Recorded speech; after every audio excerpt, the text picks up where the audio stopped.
रमजान महिन्यामध्ये भारनियमन होत असल्याने मुंब्र्यामध्ये राष्ट्रवादी काँग्रेसच्या वतीने महावितरण कार्यालयाला टाळे ठोको आंदोलन करण्यात आलं। तत्काळ भारनियमन बंद केलं नाही तर तीव्र आंदोलन करणार असल्याचा इशारा कार्यकर्त्यांकडून देण्यात आलाय। या आंदोलनामुळे परिसरात वाहतुकीचे 3-13 वाजले। राष्ट्रवादीच्या कार्यकर्त्यांनी या आंदोलनाच्या संदर्भात आधीच इशारा दिला असल्यामुळे पोलिसांनी प्रचंड बंदोबस्त लावला होता। रमजान महिन्यात भारनियमन नसल्याचं जाहीर करण्यात आलं होतं, तरीही मुंब्रा आणि परिसरात सुमारे 8 तासांचं भारनियमन केलं जात असल्याचा आरोप नागरिकांनी केला।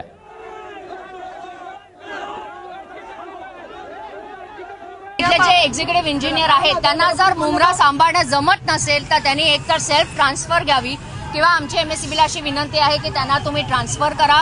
याच्या आधी जे इकडे जे होते जे त्यांनी अतिशय चांगल्या तऱ्हेने सगळं मॅनेज केलं होतं आणि आजचं आंदोलन जे आहे ते जस्ट सुरुवात आहे। त्यांना जर असं वाटत असेल की आम्हाला थांबवून आणि परत जर हेच चालू राहिलं तर आंदोलन अजूनही तीव्र करण्यात येईल, कारण याच्यामुळे लोकांना पाणी देखील नाही मिळत नाही, याच्यामुळे पंपही बंद राहतात आणि निव्वळ एका पर्टिक्युलर कम्युनिटीची लोक इथे राहतात, त्याच्यामुळे जर त्यांच्याबरोबर दुजाभाव केला जात असेल तर हे अतिशय दुर्दैवी आहे।